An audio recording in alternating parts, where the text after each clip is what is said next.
Clemson Sports News, Howard's Rock, the Pawcast. This is Tiger Tidbits. Tiger Tigbits, I'll say that again. Tiger Tigbits, your weekly, or your multi-weekly update throughout the spring and summer for 2025 when it comes to Clemson athletics and sports. We started this new thing. We drop in every Monday, Wednesday, and Friday at 5 p.m., and we update you what's been going on over the past couple of days. So we're going to update you over what happened over the weekend. A couple things just took place. Just got the word a few minutes ago, a new basketball portal transfer in from the state of Utah. We'll go over that in a minute. Well, let's first talk about a few things. Like I said, these last about 5 to 10 minutes. I just update what's going on in the world of Clemson sports and athletics for the upcoming week and what's gone on in the last couple of days, every 2 days now, to keep everybody engaged, because I know football's not here and everybody's wanting to cling to something. So I got there's something to give you. So every Monday, Wednesday, Friday, 5 p.m., tune into us. But this isn't happening without our sponsors. This is brought to you by our title sponsor, Ingalls, our subtitle sponsors, Oakway Tractor, Benson Ford, and a couple of sponsors I wanted to mention today are new folks and folks that have been around for a minute. Let's talk about folks over at Amish Furniture Gallery on 123 in Seneca, right past Walmart on the left there.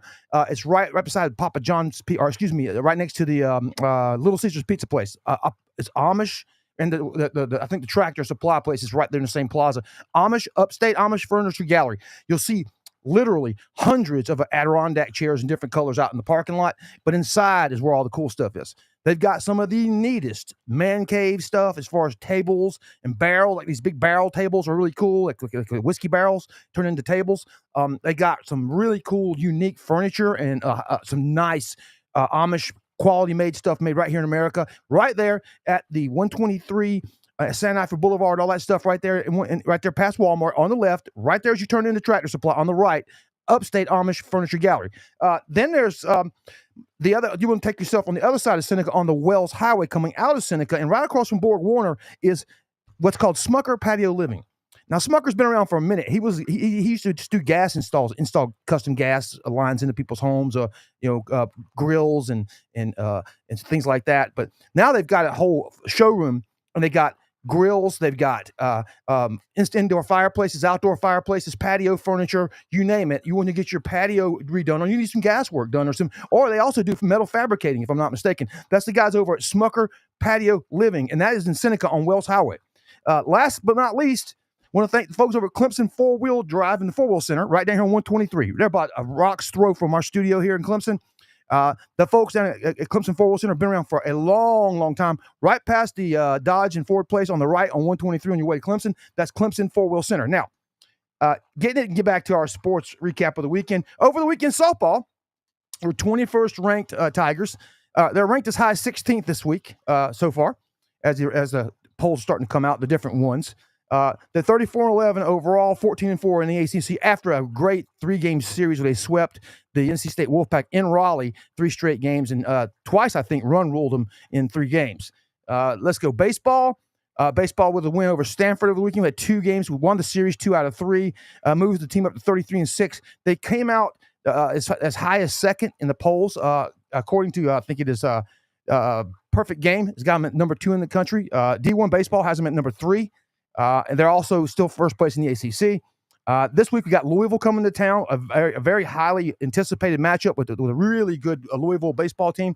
They're Thursday at 7 p.m., Friday at 5 p.m., and Saturday at 1 p.m. Now, I think the Friday has changed to 5 p.m. due to weather or something. They moved it up a couple hours. But there you go. That's that on baseball.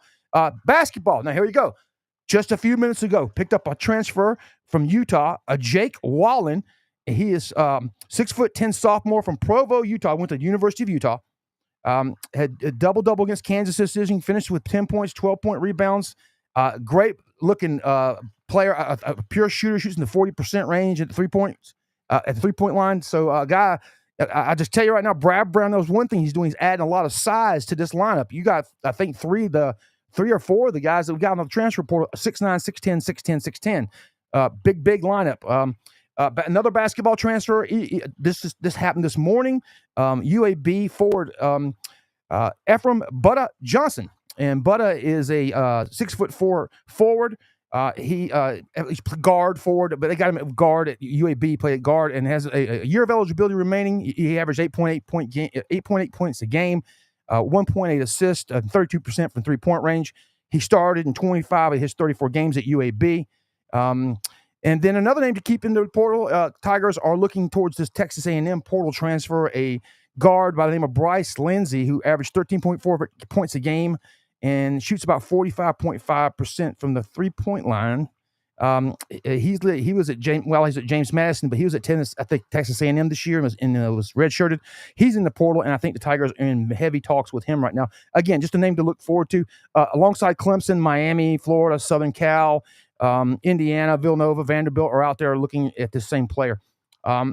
Football thoughts, you had Tavoy Fegan, the reserve cornerback, going to the transfer portal this week. He was the only Tiger to exclaim and make his voice known that he was heading towards the portal this week. Tavoy was a Florida native, had like a 50 or 60 offers coming out of high school. We actually interviewed him here on Clemson Sports News after his commitment a couple years ago. Nice kid. Just couldn't find his way up the depth chart. Things just didn't happen for him, so he's out. He's on his way somewhere else. Some news about the Bananas and ESPN. The Bananas game on the 26th. We'll have our staff there covering the game. That game is set to be on ESPN now. As of all these Banana games, they got set up. These special games out, these stadiums and stuff are going to be on ESPN. But Clemson will be the first one on there. Some things we can talk about as we wind down this little quick episode. Again, these are only quick 3 to 5 to 10 minutes, whatever we got to give you. We kind of get them out there 3 times a week now, so folks can get kept up with what's going on locally here at Clemson as things are winding down for summer. You have about another month before things wind completely down. Baseball, softball. We got some tennis still going on a little bit, and you got some tournament action coming up here soon with softball and baseball as well. But this thing with Nico up at Tennessee. A couple of years ago, he was in town and he was at camp, and I was there watching him. I was there with Dave Uyunglele, DJ's dad. Me and DJ's dad go way back. I used to be in the music industry for about 30 years, and Dave's dad used to be my head of security when I was tour managing Rihanna back in 2007. So I've known DJ and his dad for a long time. But we're sitting there watching this guy, that day, and I wasn't too impressed. It was the same day I was watching Arch Manning throw the football and a couple others, and he just, to me, I wasn't the guy. And Dave was trying to sell him to me that day, and so he marches up to Tennessee, gets that big paycheck, and pulls just what Dabo said someone was going to pull sooner or later. And you got a kid trying to play, press the buttons and try to leverage himself for more money. When he shouldn't have been getting what he got. I mean, he got $2.5 million to go play a season last year where he literally threw like 12 touchdowns outside of 2 games he played against some really bad competition, and he burned them up. Look at the performance against Ohio State. He played a gritty game, but I mean, the effort is, the results are not there. Very inaccurate at times. It looks like he checks out of games at times. He gets lost in the game. But either way, this is what's happened with this transfer portal. I'm not a fan, never have been. Not a fan of the NIL, not a fan of the transfer portal. I'm old school. I like it the way it was. I'm cool with that. I don't care if you're giving them $100 bills under the table.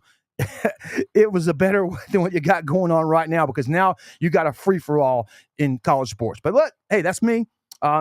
That's it for today, folks. Again, visit our sponsors. If you want to be a sponsor at Clemson Sports News, believe me, we get to 250,000 to over 1 million a day on our Facebook feed alone. On our Clemson Facebook page, you can go there, and there's constantly content, information, and updates for you to look and read. And at ClemsonSportsNews.com, the same thing. Go there and find one of the 8,000 articles we produced in the last 8 years, okay?